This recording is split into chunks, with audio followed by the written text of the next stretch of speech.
이 시간에 성경 봉독 함께 하도록 하겠습니다. 우리가 함께 읽을 말씀은 사도행전 7장 54절에서 60절 말씀입니다. 사도행전 7장 54절에서 60절 말씀, 신약 199쪽에 있습니다.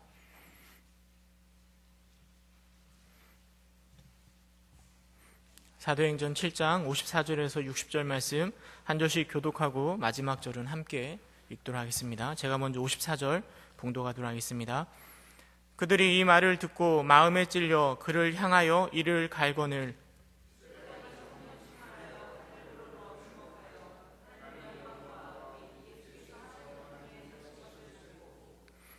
말하되 보라, 하늘이 열리고 인자가 하나님 우편에 서신 것을 보노라 한데,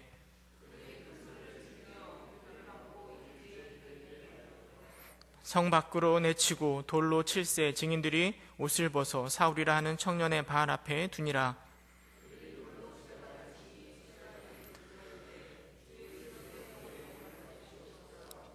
함께 읽겠습니다. 무릎을 꿇고 크게 불러 이르되 주여 이 죄를 그들에게 돌리지 마옵소서. 이 말을 하고 자니라. 아멘. 오늘도 주의 성전에 또 하나님을 예배하고자 나오신 여러분들 주님의 이름으로 환영합니다. 올해의 표어가 무엇인지 잘 알고 계시죠?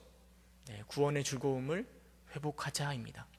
벌써 5월달이 지나고 5월 중순에 접어들고 조금 있으면 6월달이 찾아오는 것 같은데요. 구원의 즐거움을 많이 회복하고 계시죠? 구원의 즐거움과 함께 살아간다는 게 생각처럼 말처럼 쉽지는 않은 것 같습니다. 늘 구원이 우리 안에 있고 그 기쁨들이 우리 안에 있다라고 이야기하지만 삶 속으로 돌아가 보면 또 바쁜 일상 가운데 그 구원을 기억하며 그 기쁨 가운데 살아가는 게 쉽지가 않은 것 같습니다. 성경 인물 중에서 개인적으로 구원의 기쁨을 가장 잘 누린 사람이 누가 있을까 생각해 보면 저는 개인적으로 이 본문에 나온 스데반 집사가 생각이 납니다. 그의 직분은 집사이고 초대교회 가운데 사도도 아니었고 평신도로 집사가 되고 예수님의 제자로 말씀을 선포하고 복음을 전파하는 일에 주춧돌을 놓은 사람인데요. 근데 제가 생각해 볼 때 그만큼 스데반 집사만큼 구원의 즐거움을 누린 사람이 있을까 하는 생각이 듭니다. 물론 그럼에도 불구하고 우리가 스데반처럼 살아가자라고 말하는 것은 좀 부담스럽습니다. 왜냐하면 우리는 스데반의 죽음을 잘 알고 있기 때문입니다. 그는 초대교회의 순교자이고 그리고 너무나 허무하게 죽음을 맞이한 사람이기도 합니다. 성경의 인물 중에 죽음을 맛보지 않고 하늘에 올라간 사람들도 있습니다. 누가 있죠? 에녹이나 엘리야, 이런 사람들도 있습니다. 그런 삶은 참 부러운 삶이라고 생각할 수도 있지만 그들의 삶 가운데 구원의 즐거움이 가득 찼을까라고 저는 별로 생각되지 않는 것 같습니다. 물론 그들에게 구원의 즐거움이 없었다라는 얘기가 아니라 그에 비해서 비록 안타깝게 또 순교하였지만 스데반 집사에게서 보다 더 깊이 보다 더 풍성하게 구원의 즐거움을 우리로 하여금 느끼게 해주는 것 같습니다. 억울한 죽음이지만 구원의 즐거움이 스데반 집사에게 가득 차 있고 그 즐거움이 그와 함께 하였기 때문에 죽음을 초월하여서 오늘 우리에게 그 구원의 즐거움을 느끼게 해주는 것 아닐까 생각해 보게 됩니다. 오늘은 특별히 스데반 집사님의 죽음을 통하여서 우리가 누려야 할 구원의 즐거움에 대해서 다시금 생각해 보고 함께 은혜를 나누고자 합니다. 예수님이 부활하시고 승천하신 이후에 예수님의 제자들은 마가의 다락방에서 함께 기도하였습니다. 그들이 함께 기도할 때 성령이 바람같이 불의 혀같이 그들에게 임하였고 그리고 성령 충만한 베드로가 말씀을 선포할 때 많은 사람들은 우리가 어찌할꼬 근심하며 하나님 앞에 나와 회개하였습니다. 그리고 세워진 교회가 바로 초대교회입니다. 초대교회 성도들은 아무것도 생각하지 않고 오직 하나 예수님만 생각하면서 생활하였습니다. 성경은 그들의 모습에 대해서 이렇게 기록합니다. 사도행전 2장 44절부터 47절 말씀인데요. 함께 읽어보도록 하겠습니다. 함께 읽겠습니다. 시작. 있는 사람이 다 함께 있어 모든 물건을 서로 통용하고 또 재산과 소유를 팔아 각 사람의 필요를 따라 나누어주며 날마다 마음을 같이하여 성전에 모이기를 힘쓰고 집에서 떡을 떼며 기쁨과 순전한 마음으로 음식을 먹고 하나님을 찬미하며 또 온 백성에게 친송을 받으니 주께서 구원받는 사람을 날마다 더하게 하시니라. 여러분, 성경이 기록한 이런 초대교회의 모습이야말로 정말 구원의 즐거움에 가득 찬 사람들의 모습이지 않을까요? 그런 모습으로 살아갈 때 이스라엘 백성들은 따로 전도하지 않아도 백성들의 칭송을 받으며 날마다 구원받는 사람들이 점점 많아졌더라라고 성경은 기록하고 있습니다. 그런데 이렇게 완벽한 초대교회이지만 그 교회 안에서도 문제점들이 발생합니다. 특별히 구제하는 일에 있어서 한쪽에서 불평이 일어납니다. 헬라파 유대인들의 과부들이 그 구제하는 일에서 자꾸만 이렇게 제외되는 것을 보고 헬라파 유대인 과부들이 그걸 가지고 이렇게 불평을 하는 거죠. 헬라파 유대인이라고 하면 외국에서 온 유대인들을 이야기합니다. 그리고 히브리파 유대인들이라고 하면 국내에 있었던 유대인들을 이야기합니다.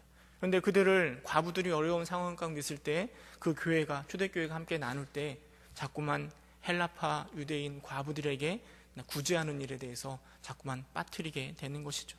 그러나 사도들은 그런 일을 다 감당할 수가 없어서 7명의 집사를 세우고 사도들은 기도하는 것 또 말씀 전하는 일에 전념하게 하는 것입니다.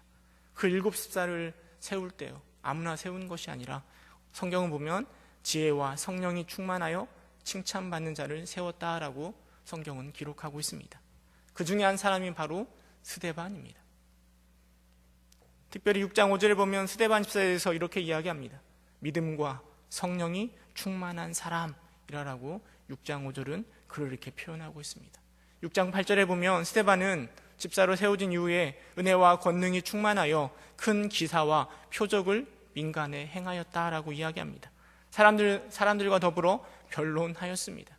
집사로 세워진 그는 사람 만나는 사람들마다 은혜와 권능이 충만하여 그들과 변론하며 예수 그리스도를 증거하였습니다.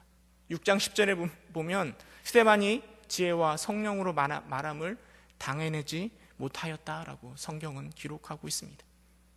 스데반 집사의 지혜와 성령으로 말함을 당해내지 못하는 건 어쩌면 그가 그만큼 잘 준비되어 있었기 때문이 아닐까 생각해 보게 됩니다. 베드로전서 3장 15절에 보면 성경은 이렇게 기록합니다. 우리 3장 15절 함께 읽어볼까요? 시작.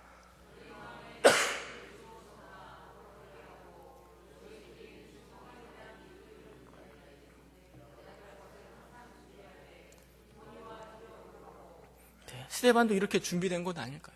사람들이 뭐라 이야기할지를 이미 다 마음 가운데 준비해 두고 그냥 지식적으로 논리적으로 그 내용만 정리할 뿐만 아니라 인격적으로도요, 그 태도가 온유하고 겸손하고 두려움 가운데 그렇게 말할 때 함께 변론하였던 사람들은 그의 말을 이겨내지 못하고 감당하지 못하였지 않았을까 하는 생각을 가져보게 됩니다. 스데반을 말로 이길 수 없게 되자 이스라엘 백성들은 편법을 사용합니다. 거짓 증인들을 매수하여서요, 거짓말을 하도록 한 것이죠. 6장 11절에 보면 그 내용이 모세와 하나님을 모독하는 말을 하는 것을 우리가 들었다라고 거짓 증언을 합니다. 이런 거짓 증언들은 백성들과 장로들과 서기관들을 충동시켜서요, 스데반을 잡아다가 공회에 세웁니다. 그 거짓말 내용이 14절에 기록되어 있는데요, 그의 말에 나사렛 예수가 이곳을 헐고 또 모세가 우리에게 전하여 준 규례를 고치겠다 함을 우리가 들었노라 라고 거짓 증언한 것이죠. 아마도 스데반 집사는 예수님을 통하여 이 땅 가운데 새 나라가 세워지고 이 안에 다 허물고 새 나라가 세워지고 율법을 폐하고 은혜로 구원에 이르는 복음을 전하였을 것입니다. 그러나 그 거짓 증인들은 그 이야기를 하나님을 모독하고 율법을 고치려 한다라고 그에게 누명을 씌운 것이죠. 마치 예수님을 십자가에 못 박아 죽였을 때처럼 동일한 방법으로 스데반에게 누명을 씌운 것입니다. 여러분, 그런 사람들을 바라보면서 스데반 집사의 심정이 어떠했을 것 같습니까? 거짓으로 자신을 모함하고 법정에 세우고 자기를 죽일 듯이 달려드는 그 모습을 보면서 얼마나 분노하고 얼마나 화가 나고 또 얼마나 두려웠을까 하는 생각을 해보게 됩니다. 그런데요, 성경은 스데반의 반응에 대해서 6장 15절에 이렇게 기록하고 있습니다. 우리 6장 15절 함께 읽어볼까요? 함께 읽겠습니다. 시작.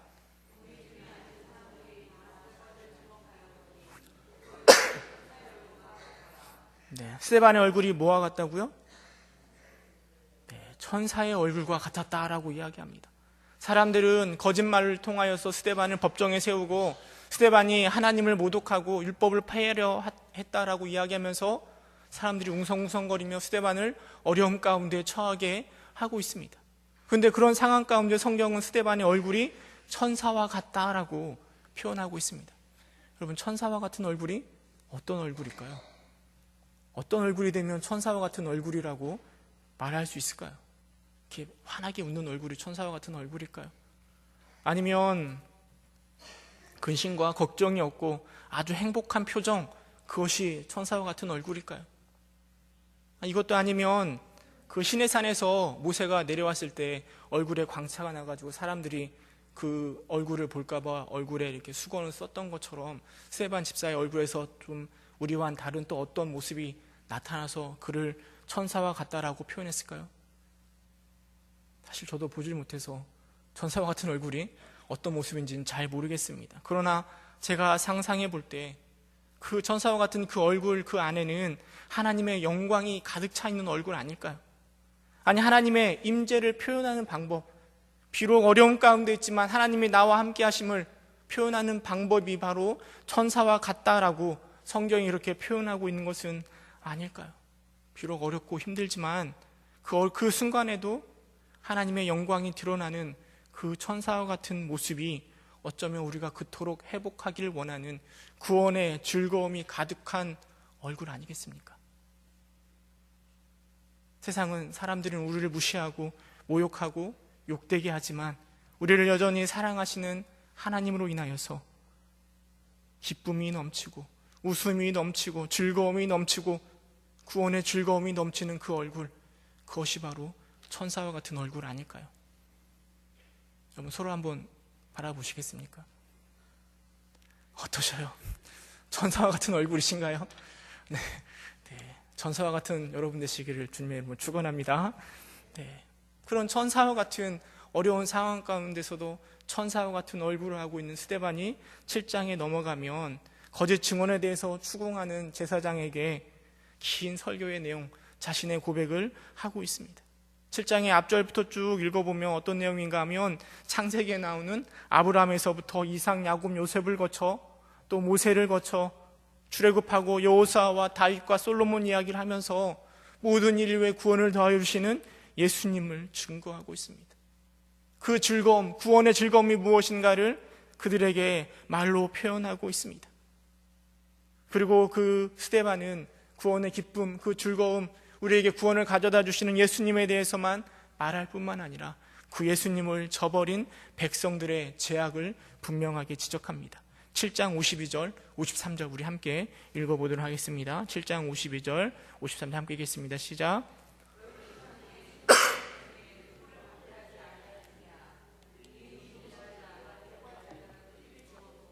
이제 너희는 그 의인을 잡아준 자요 살인한 자가 되나니 너희는 천사가 전한 율법을 받고도 지키지 아니하였도다 하니라.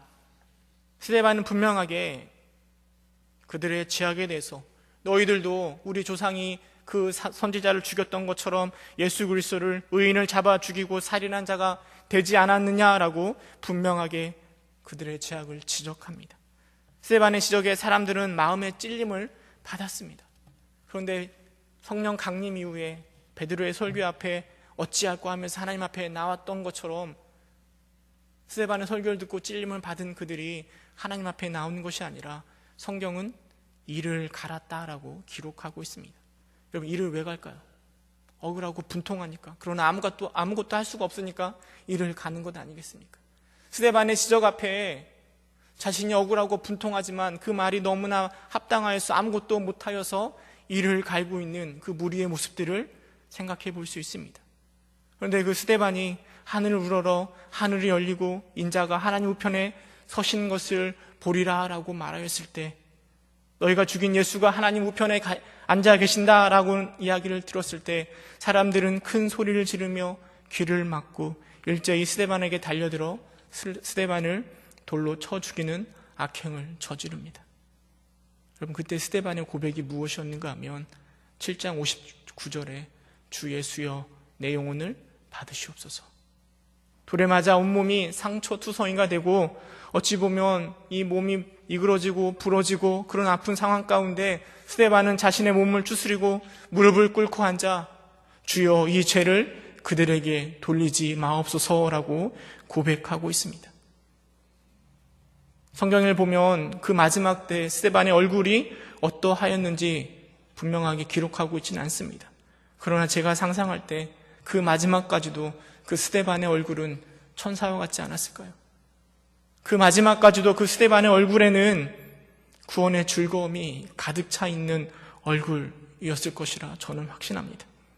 그러나 이 어처구니 없는 안타까운 스데반의 죽음 앞에 8장 2절에 보면 경건한 사람들은 스데반을 장사하고 크게 울더라라고 기록하고 있습니다. 그들의 울음 속에 보면 스데반을 향한 안타까운 마음이 가득 차 있었을 것입니다. 좀 생각해 보면 스데반은 너무나 아까운 사람 아닙니까? 그의 인격과 그가 가지고 있는 지식과 그의 믿음, 어쩌면 그런 스데반이 만약에 살아 있었더라면 지금 이 상황을 좀 잘 피하고 모면하고 흥분해 있는 무리들 앞에서 좀 자중하고 조용히 자리를 피하였다가 나중에 초대교회 가운데 더 크게 쓰임받을 만한 사람입니다. 어쩌면 바알보다 더 귀하게 쓰임받을 수 있는 사람일 수도 있습니다. 그런데 그 스데반은 그 자리에서 죽음을 피하지 못하고 아쉽게 죽음을 맞이합니다. 그의 안타까운 죽음은 하나님을 향한 서운한 마음이 들기도 합니다. 왜 우리 하나님은 그 상황 속에서 그를 지켜주시지 않으셨을까요? 사람들의 눈을 멀게 해주시지도 않았고 우박으로 그를 지켜주시지도 땅이 갈라져 돌로 치려고 하는 사람들을 삼키시지도 않으시고 왜 그렇게 허무하게 스데반을 데려가셨을까요? 스데반이 만약에 살았더라면 얼마나 초대교회 가운데 큰 힘이 되고 더 크게 복음을 전할 수 있는 방편이 되었을 텐데 왜 하나님은 그렇게 하지 않으셨을까 하는 생각을 떨쳐버릴 수가 없습니다. 그러나 여러분, 스데반은 죽었지만 순교하였지만 그것으로 끝난 것이 아닙니다. 그의 죽음은 여전히 역사에 기록되어 있어 우리에게 많은 것들을 교훈하고 있습니다. 그의 죽음이 가져다주는 귀한 교훈들을 몇 가지 생각해 보고자 합니다. 첫째로 스데반은 죽었지만 여전히 그는 하나님 우편에 서 있습니다.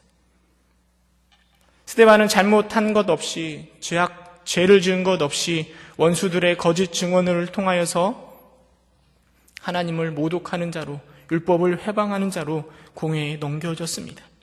사실 공회로 넘긴 이스라엘 백성들이 스데반에게 요구하는 것은 그의 신앙을 꺾는 것, 예수님을 팔아버리는 것, 이것을 요구하였을 것입니다. 권력으로 힘으로 예수님을 부인하게 만들고 싶었을 것입니다. 그러나 스데반은 그의 신앙을 포기하지 않았습니다. 오히려 예수님을 우리의 구세주로, 우리에게 구원을 가져다주는 분으로 그들에게 역설하였습니다. 과거의 조상들이 하나님을 떠났던 것처럼 너희가 예수님을 배척하였다라고 설교하였습니다. 그리고 그는 죽음을 맞이하였습니다. 스데반을 죽인 사람들은 그의 죽음을 바라보면서 스데반은 실패하였고 우리가 승리하였다라고 생각하였을 것입니다. 그의 육체는 죽었으나 여러분, 그의 믿음은 승리하였습니다. 요한복음 3장 21절에 보면 이렇게 기록하고 있습니다. 요한계시록 3장 21절에 보면 이기는 그에게는 내가 내 보좌에 함께 앉게 하여 주기를 내가 이기고 아버지 보좌에 함께 앉은 것 같이 하리라 라고 기록하고 있습니다. 이기는 스데반에게, 비록 그의 육체는 죽었지만 믿음으로 승리한 스데반에게 예수님께서는 그 하나님 보좌에 함께 앉아주시겠다라고 말씀하고 성경은 기록하고 있습니다. 스데반은 죽었지만 그의 죽음은 끝이 아니라, 실패가 아니라 승리이고 하나님과 함께하는 영광을 누리게 되는 것입니다. 두 번째로 스데반은 죽었지만 그는 여전히 기쁨이 충만한 삶을 살고 있을 것입니다. 스데반은 그 고통의 순간에도 하나님의 나라, 저 천국을 소망하였던 사람입니다. 천국의 즐거움을 잊지 않은 사람입니다. 그러기에 그 상황 가운데 자신을 향하여 돌을 던지는 그들을 향하여서 뭐라 기도하는가 하면 주여 이 죄를 저들에게 돌리지 마옵소서라고 고백하는 것 아니겠습니까? 그 죽음 앞에서 여러분이라면 어떤 생각이 드시겠습니까? 자신을 향하여 돌을 던지는 그들을 향하여 여러분은 어떤 기도를 할 수 있겠습니까? 스데반이 그 마지막에도 저들을 위해서 기도할 수 있었던 건 그 스데반 안에 구원해 주는 그 즐거움, 기쁨이 가득 차 있고 그 기쁨이 나를 향하여 돌을 던지지만 그들에게도 함께하기를 소망하면서 나오는 기도의 모습 아니겠습니까? 이것이 바로 하나님을 섬기는 구원의 즐거움을 알고 있는 우리가 가져야 될 모습이지 않을까요? 이런 스데반의 모습은 다니엘의 세 친구를 생각나게 합니다. 느부갓네살이 두라 평지에 세운 우상에게 절하지 않으므로 뜨거운 풀무불에 들어갔던 사드락과 메삭과 아벳느고. 하나님은 비록 사드락과 메삭과 아벳느고를 구원하신 것처럼 그 스데반을 그 자리에서 구원해 주시진 않았지만 더 좋은 것을 허락해 주셨습니다. 그러기에 그리 아니하실지라도 스데반에게 마음 가운데는 구원의 기쁨들이 멈출 수가 없는 것입니다. 성경은 우리의 연수가 70이요 강건하면 80이라고 이야기합니다. 요즘은 점점 더 오래 살 수 있어서 조금 있으면 100세 시대가 된다라고 이야기합니다. 그러나 인생을 얼마나 길게 살아가는가, 이것이 중요한 것이 아니라 하루를 살더라도 하나님이 주시는 그 구원의 기쁨이 충만한 삶을 살아가는 것이 더 의미 있지 않을까요?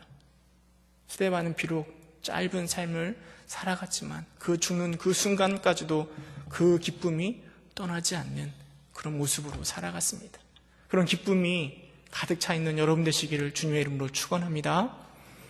또 세 번째로 생각해 볼 수 있는 건 스데반은 죽었지만 스데반은 세계 선교의 주춧돌 역할을 감당하였습니다.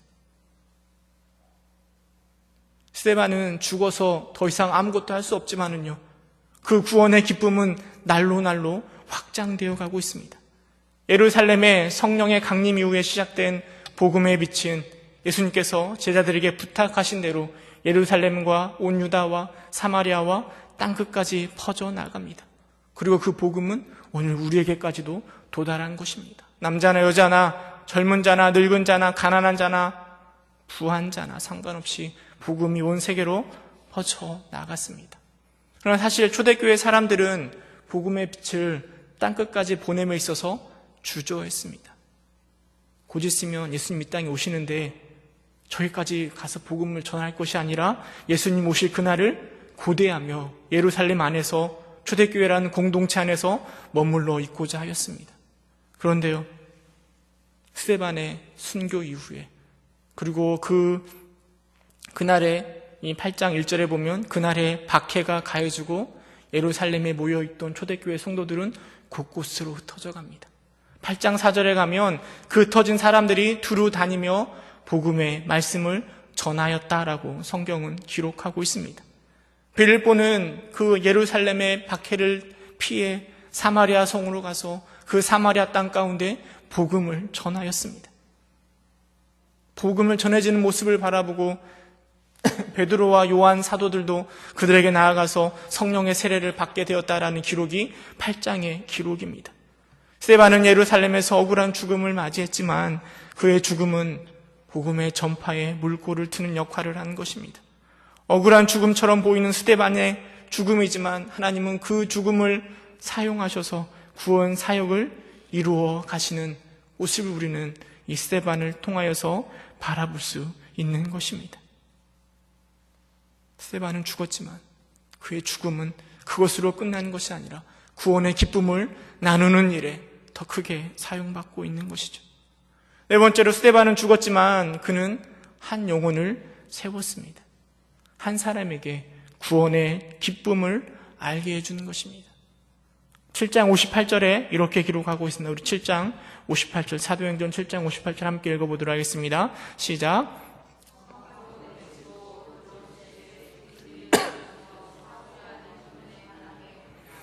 사람들이 스데반을 돌로 칠 때 증인들이 옷을 벗어 누구 앞에 두었는가 하면 사울이라는 청년 발 앞에 두었습니다. 스데반의 거짓 증언을 하던 사람들이 벗어놓은 발 앞에 바울이 서 있습니다. 사도 바울이 그 모습을 다 지켜본 것입니다. 8장 1절에 보면 그의 죽음을 마땅히 여겼다라고 사울조차 스데반의 죽음을 마땅히 여겼다라고 기록하고 있습니다. 그 이후에 사울이 다메섹 도상에서 회심하고 하나님의 사람으로 변화된 이후에 그는 늘 고백하기를 나는 빚진 자의 마음을 가졌다. 나는 죄인 중에 괴수라라고 이야기하였습니다. 물론 하나님 앞에 빚진 자이고 괴수이지만 바울에게 있어서 늘 생각나는 사람이 누구였겠습니까? 빚진 자라고 할 때 늘 마음의 부담감처럼 나왔던 사람이 누구였겠습니까? 죽어 마땅하였던 사람이라고 여겼던 그 스데반. 자신의 눈앞에서 예수님을 증거하였음에도 불구하고 돌로 쳐 죽여야만 했던 그 스데반이 바울의 마음 가운데 늘 생각났을 것입니다. 그리고 바울이 이방인의 사도로 귀하게 쓰임받는 일에 스데반의 순교는 너무나 귀한, 너무나 많은 영향력을 미치는 것입니다. 이게 바로 스데반의 죽음이 가지고 있는 의미들 있지 않을까요? 그리고 마지막으로 스데반은 죽었지만 우리는 그 스데반을 기억하고 있습니다.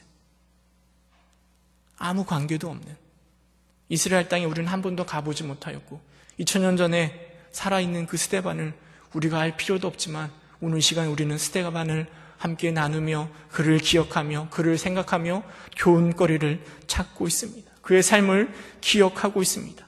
왜냐하면 성경은 그의 죽음은 결코 헛된 것이 아니고 값진 삶을 살아낸 사람이라고 우리에게 말해주고 있기 때문입니다. 호랑이는 죽어 가죽을 남기고 사람은 죽어서 이름을 남긴다고 했던 것처럼 스데반의 이름은 성경에 기록되어 있고 그리고 우리로 하여금 큰 교훈을 더하여 주니 얼마나 큰 스데반의 영광이겠습니까? 성경에 기록되어 있다고 해서 모든 것이 다 영광이 되는 것은 아닙니다. 성경에 보면 아벨을 죽인 가인도 기록되어 있고요. 예수님을 은 30에 바른 유다도 기록되어 있고요. 예수님을 십자가에 넘긴 빌라도의 이름도 기록되어 있습니다. 그런 기록은 차라리 기록되지 않는 게 더 의미가 있을 것입니다.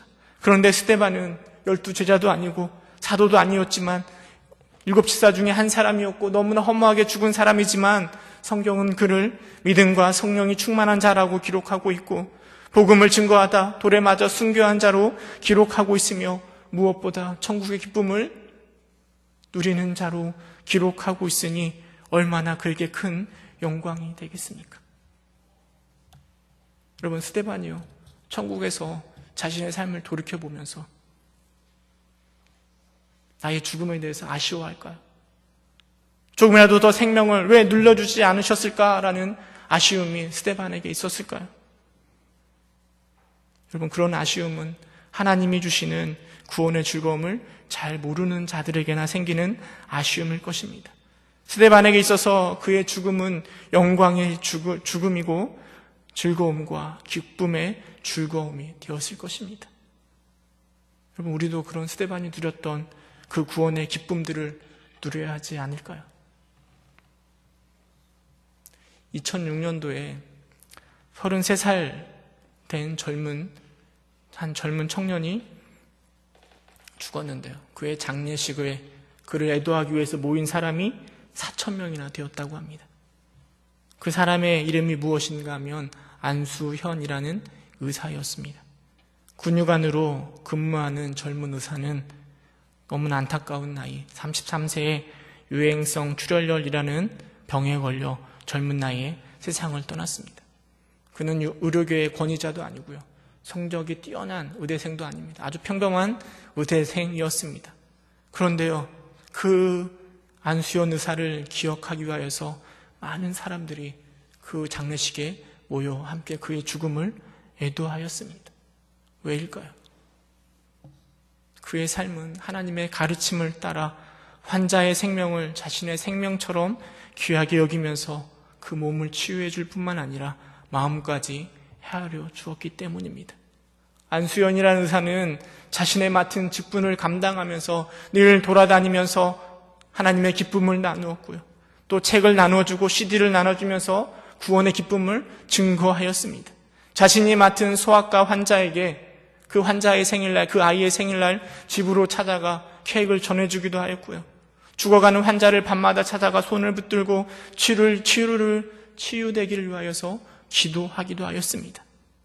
그런 그의 삶이 많은 사람들에게 감동이 되었고, 그리고 그의 죽음 앞에 많은 사람들이 모여 애도한 것입니다. 그가 죽은 후에 그의 홈피에 수많은 댓글들을 요약해보면 그는 주기만 한 사람이었다라는 것이죠. 늘 구원의 즐거움을 나누어 주었던 사람이 바로 이 안수연 의사였습니다. 그가 죽고 나서 3년 후에 그의 삶을 기억하며 그 청년 바보 의사 안수연이라는 책을 출간하였습니다. 제가 그 책을 읽으면서 이런 생각을 하였습니다. 내가 죽었을 때 과연 다른 사람들은 나를 어떻게 기억할까?